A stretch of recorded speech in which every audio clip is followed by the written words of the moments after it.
So I was 9 years old, and I just wanted to get through the day and get out and go and watch TV. But it was all the premieres. You were traveling through Europe, over to Japan, over to the States for the Oscars. That's when it really sank in as how fabulous and what a huge deal it was.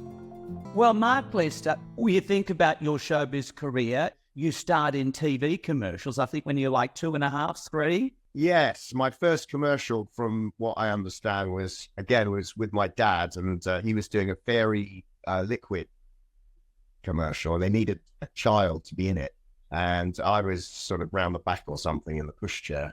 And my dad said, my son is here. So they said, oh, great. So they used me in the hands that do dishes, I think it was.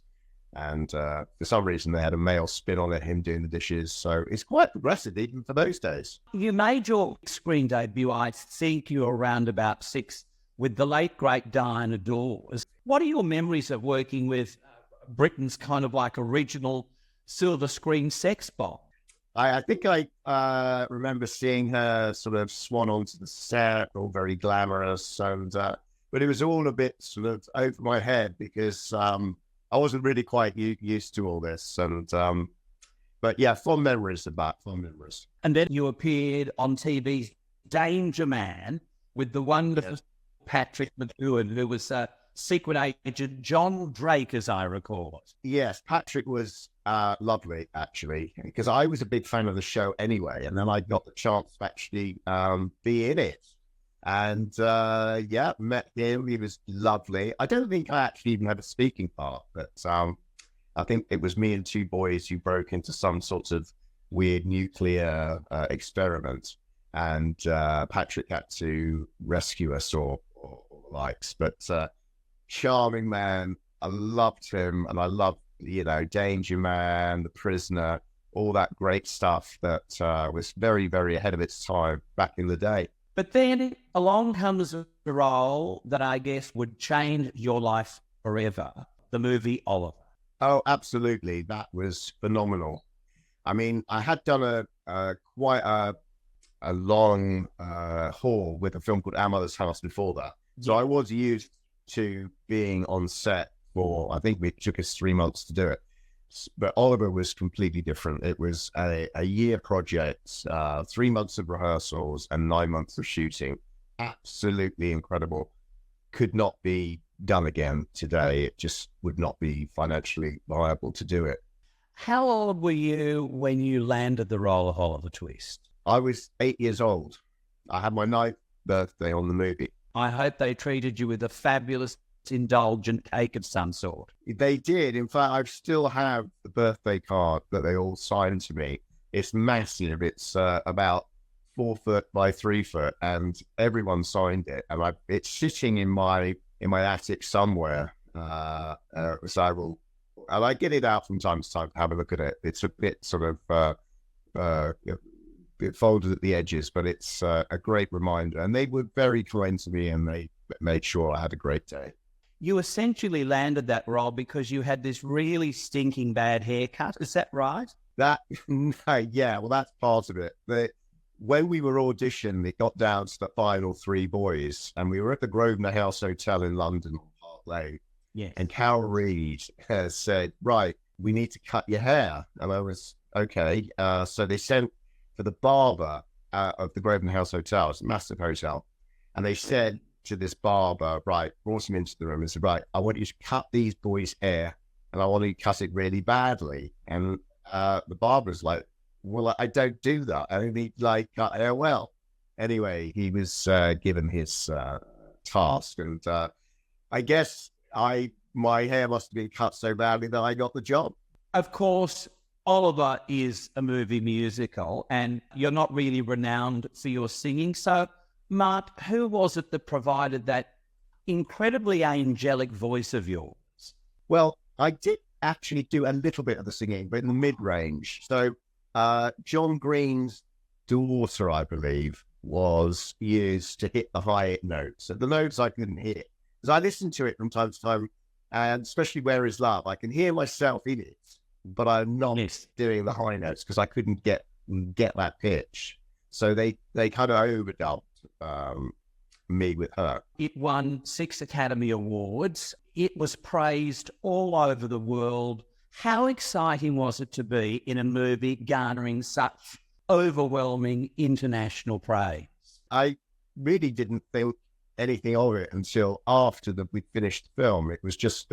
Obviously I knew it was a big deal, but I didn't realize I was 9 years old, and I just wanted to get through the day and get out and go and watch TV.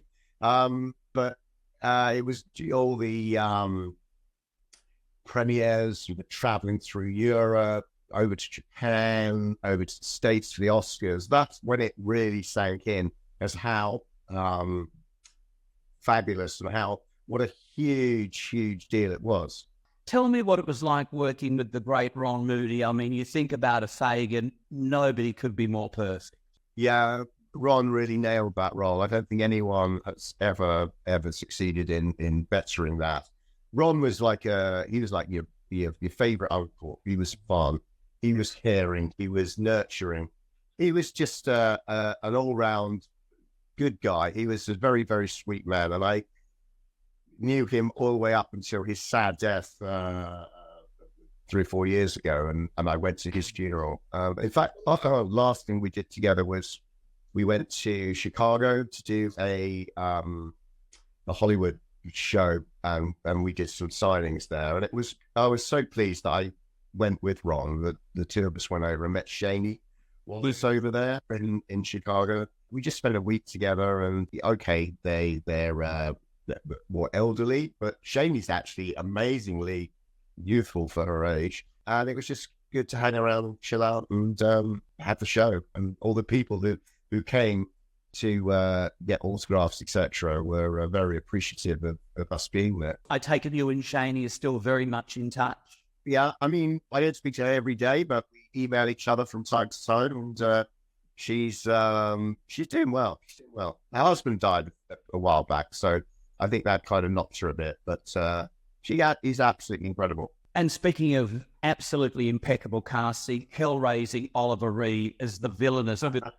One of the world's great actors, but Mark, was he a little terrifying to work with? He was a method actor, so he really got into the part. And poor old Ron, I think when he lifts, it is a scene where he lifts him up by his collar. I think he's bruised his neck, and Ron was a bit scared of him. But the scenes I had with him, he's really gentle with me. He was absolutely fine. I did work with him again latterly in The Prince and the Pauper. And again, he treated me with respect. Everybody else probably not so much. Is it true that Oliver Reed gave you something, rather personal for your 18th birthday? The producers arranged for me to have an 18th birthday party, and we're in Hungary in a big hotel. And there must have been about 100 people there.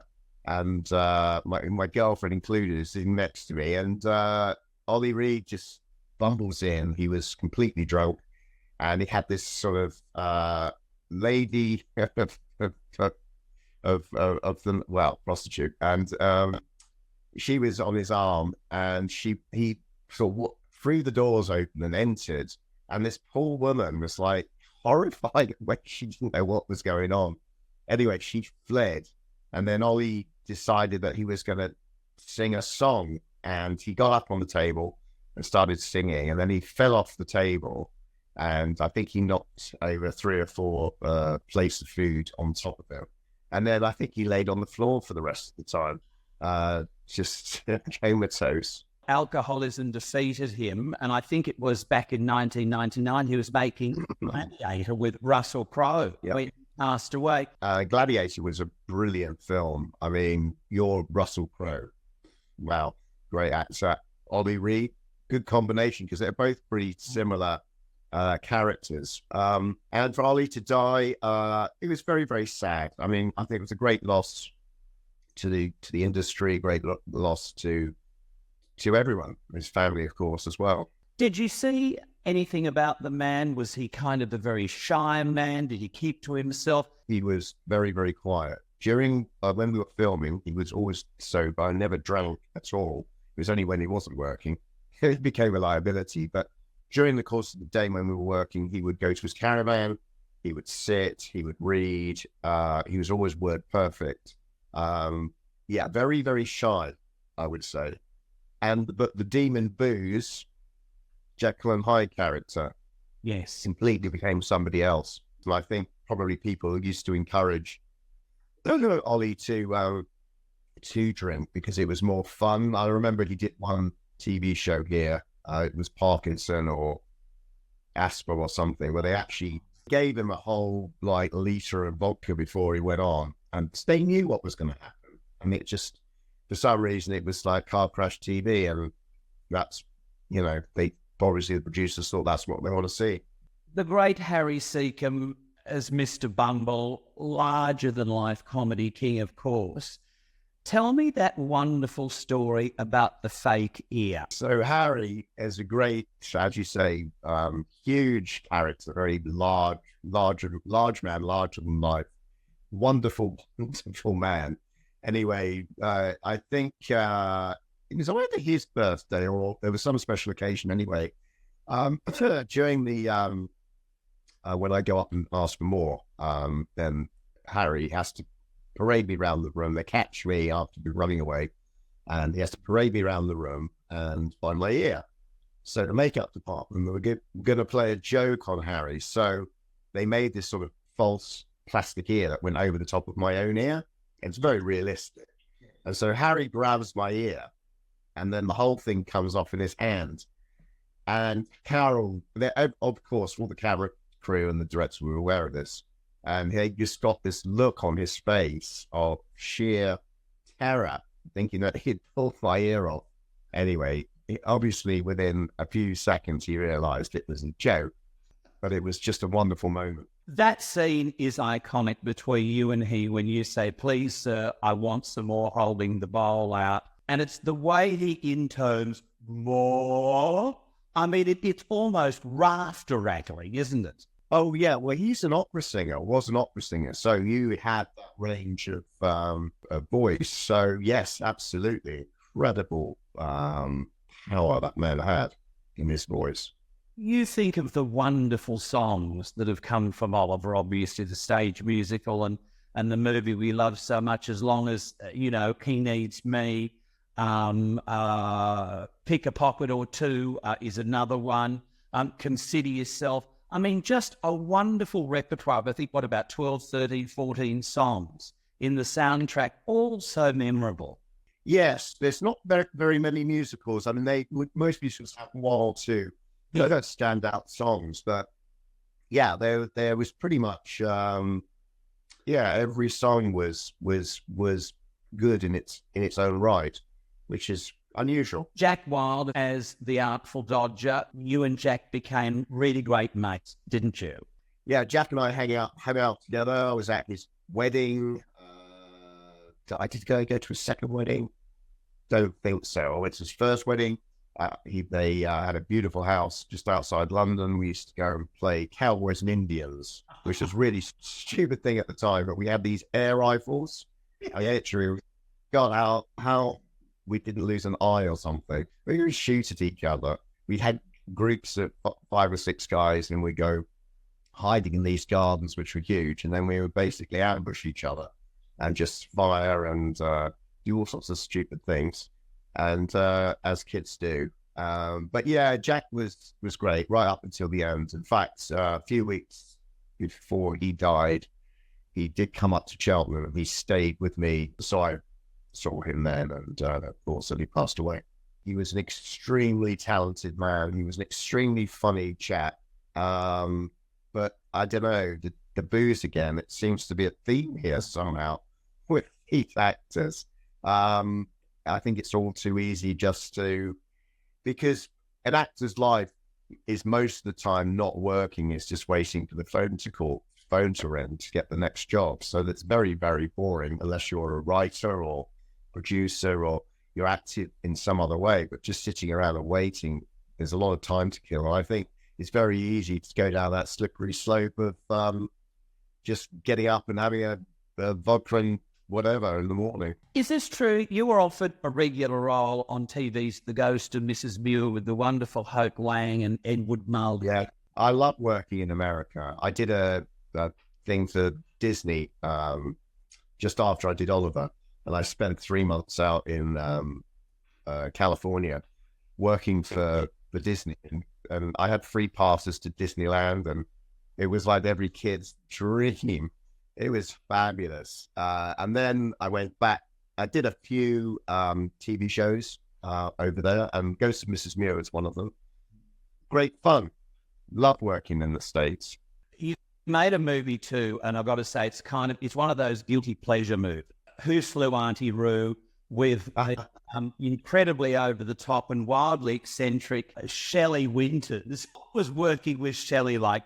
She was a nightmare in the funniest way. I mean, I remember, if my memory serves me, that she did a TV show and Oliver Reed was on that interview thing, and Shelley Winters was there, and I think Shelley Winters actually tipped an entire jug of water over Ollie's head. I think you could never have had them working on the same movie together. They would have killed each other.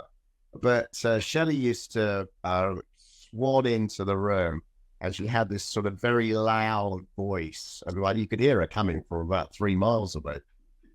Anyway, I was very lucky because, like, being a kid, I think I got treated with specially. But I think the other people working around her, Lionel Jeffries was also in that movie, and he was in Eyewitness as well. I think they didn't get on. She was certainly one of those people that indelibly left her mark, didn't she? Oh, absolutely. She had this poor assistant with her, and I'll never forget it. His name was Howard, and every time she came in, she would shriek, "Ah, Howard, Howard!" This poor man used to come in and he said, "What do you want?" She, "Get me coffee, get me coffee," or whatever it was. This poor guy. I mean, he was like, I mean, the slavery had been abolished by that time, but it might have been reinvented by her. In fact, even though she was a very much larger-than-life character, she was extremely kind to me and to Chloe Franks, who played my sister in the movie. She was lovely. When you turned 18, you wound up with a whole bunch of money from your years of constant movie and TV work, and so you did what people do when they come into a fortune. You buy a fabulous Ferrari, and you buy a home, and you just indulge. Is that what happened to you? Yeah, pretty much. I remember going down to the showroom and seeing the red Ferrari, and I thought, well, better have that one. 19 years old, nuts. So I had the Ferrari. I loved it. Great car. I had it for 2 years. Then I kind of hung out with. There's a lot of. When I was in London, I lived near just across the road from Harrods, had a fantastic house there with all manner of people who were both in the music business and not so much in the movie business, but wild times, late night parties, and just crazy, crazy stuff. How come you didn't wind up an alcoholic? What kept you at arm's length from all of that? I don't know. I did loads of everything really that was going, but I guess I was lucky enough not to really get hooked on it. I think the booze is the worst thing. Well, actually, I never really liked drinking. There were various sort of powders that were going around back in the day and joints and stuff like that. But as far as, now it's completely different. I enjoy my wine as much as anybody else. And in your great country, you do have some very, very nice wines. So I've tried to sample as much of Australian wine as I possibly can, but I don't overdo it. My girlfriend and I would sit back and have a bottle of an evening. We had a very nice Chardonnay last night. So I'd rather have quality over quantity.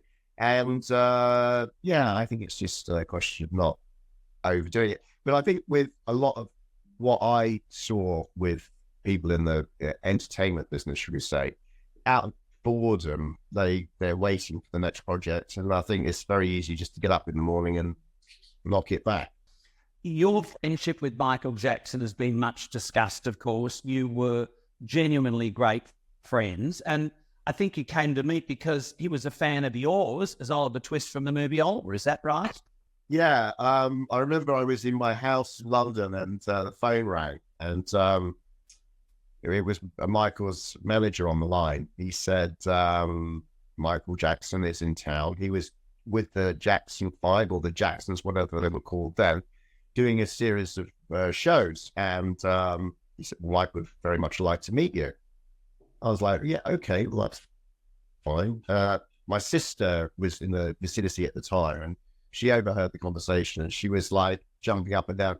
We've got to go meet him. We've got to go meet him. I said, oh, okay, well. So I said, yeah. I said, oh, my sister's here. She'd love to meet Michael too. So they sent this stretch limo for us, which is lovely. So we get in the back of this car, blacked out windows, and we drive to this hotel in Hyde Park. And Michael had the entire floor of this hotel. And I've never seen anything like it. It was the biggest room I've ever seen, like something out of a Bond movie. Anyway, so I knocked on the door. I didn't quite know what to expect. I'm like 16, 17 years old. Anyway, I didn't know what to expect. And then whether he was going to, open the door in a spacesuit or he was going to be hovering above the ground, I just didn't know. Anyway, just opened the door. He was wearing exactly what I was wearing, a pair of jeans and a sweatshirt. So anyway, so he invited us in, and we left about 8 hours later. What was it like being out with Michael Jackson in public in that crazed hysteria that just his mere presence would whip fans into? It was a nightmare, actually, because of the security that was required. Because Mike was adored, obviously, and wherever he was mobbed by fans. So the security guys had to keep, especially when latterly when I took my kids along with me, and we had to be kept in this kind of iron ring inside with Michael. If you got outside of that Gordon, then it's very difficult to get back into it. So it's quite scary, and people will be pushing and trying to touch Michael, screaming, and when you get into the car, they'll be rocking the car. So it wasn't that great. I mean, the rest of the time when we were obviously at Neverland or inside the hotel, it's fine. They couldn't penetrate that circle, but it's mass crowd hysteria is actually quite unnerving. Yeah, that's terrifying. I mean, you became godparents to each other's kids and so forth. What was the very private Michael like? Michael was an incredibly shy man, incredibly humble as well. In fact, he was polite to everybody. I mean, to the degree it was embarrassing to me. It was, even the cleaners that came into the room when we were staying in hotels, he was incredibly humble. He said to me that I said, how do you do these? How do you do these songs? I mean, you've written so many songs. He said, Mark, it's not me. It's a gift I was given, a gift from above. It's what he said. Well, okay, fine.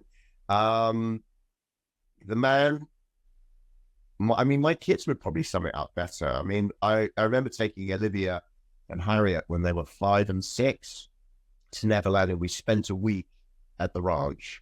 And now they had access to cinema, zoo, fairgrounds, every swimming pool, everything that even would be for a kid imaginable as a perfect place to be. And at the end of the week, I said to my girls, what was the best thing about staying in Neverland? And they both, because kids don't lie, at the same time turned around and said the best thing about Neverland was Michael. There was a lot of obviously bad publicity out there about him, sadly, but he had this aura about him. And I don't know what it was. It was just an aura of someone who was very, very, very special. And I've met a lot of people in my life, and very few people had that. You can't even describe it. It's like was covered in fairy dust almost, because he was not of the norm, as it were. I think it frightened people, and that's why he got a lot of bad publicity of being some sort of wacky dude who slept in a hyperbaric chamber. I never saw I wanted to go in the hyperbaric chamber if he had one, but he didn't. He was also such a genius at kind of marketing and basically working the media to his own ends.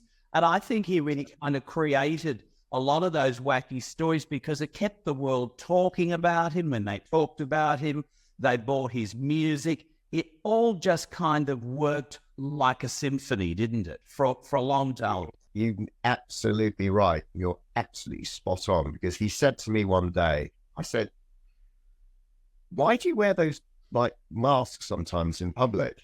Now we're all fed up with bloody masks because of the pandemic, but this was like 20, 25 years ago. And he said, it's a slow day. He said, I'll walk through the hotel lobby and I'll put a mask on and I'll be on the headlines the next day. And I said, I get it. So he told me he's an illusionist. He said, he's got a new album coming out. So he ordered a wheelchair to be sent up to the room. He said, I'll get someone to wheel me through the lobby. And then all of a sudden, there were all these theories. Michael's legs give him out. What has he got? Some sort of weird disease. Let him just get out of the thing. Give the wheelchair back. And that was it. He created this illusion. I remember when we were in Germany, and Michael just had what he called his baby was called Blanket. So he just gets up on the balcony at the Adlon Hotel in Berlin, and he holds his baby up at the window. And then, every paper in the world picked up on that. So Michael was a terrible parent. Blah, blah, blah, blah. I mean, it was absolutely ridiculous. Well, I picked up my kids and thrown them up in the air. I mean, there was no more than that, just showing this baby to the world. And literally every single paper in the world next day, baby should be taken off him. He's not a good parent and a total showman. And he was taking the mickey out of the press. But it's just sad, really, that he didn't get a better spin on his private life, because he did an awful lot of good. He visited anonymously, well, obviously not when he got there, but he wouldn't make an announcement. He would turn up at a children's hospital or a Burns hospital, cancer wards for children. He would just drop in and spend time with the kids, hand out teddy bears to them. That never ever got publicized. And he opened the gates to Neverland up to whole wards of sick kids who would be escorted through. And, it was just, he didn't even make any deal about it for himself. It was nothing to do with him. It was to do with the fact that he wanted to give something to these kids. You've revealed in past interviews just what a terrific dad Michael Jackson was, how much he loved his 3 kids. And I know there was that story of you and others were sperm donors at his request. But irrespective of whether you may or may not be the biological father of Paris, Michael was their father. That's your take on it, isn't it? 100%. Michael was a great dad. He used to embarrass me because he was so good with his kids. And he looked like a terrible dad. Yeah, no, they were sacred to him. They were his everything. I think if someone said to him, Michael, you've got to give everything up just to have your kids, he would have said, yeah, in a heartbeat. So they were very, very precious. And he did travel pretty much everywhere with them. They were tutored and schooled. He made sure they had schooling for 4 hours every day. He never gave them sweets. Candies were only on special occasions, and he didn't spoil them with presents. In fact, I think when we went to see him, the times we went, I think my kids got more gifts from Michael than his own kids got. So he was trying to keep them level-headed. His death, 2009, that must have absolutely knocked you for a 6. Absolutely. I mean, I remember someone texted me and they said, I was watching TV, and I remember exactly where I was at the time. I was watching TV in bed, and they said, have you seen the news? I like, what? No. So anyway, I flicked channel and put the news on, and then I saw Michael Jackson's in hospital. Maybe he's had a heart attack. And then it sort of went from bad to worse to like 3 o'clock in the morning our time was, I think, when he passed away, and his brother came out and announced his death. Well, I was like, it was like being in some sort of surreal, this isn't happening, I'm going to wake up any minute and it'll all be like, okay. Because I was on the phone to him like 3 days before.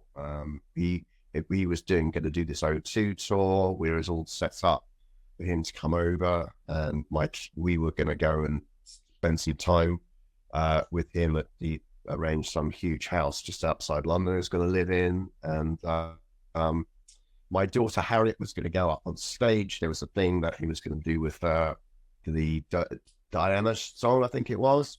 Because he always seemed to think that Harriet, although I don't think she looks anything like Princess Diana, but he wanted her to be involved in it, and she was all excited about that. And then the next thing I know, boom, gone.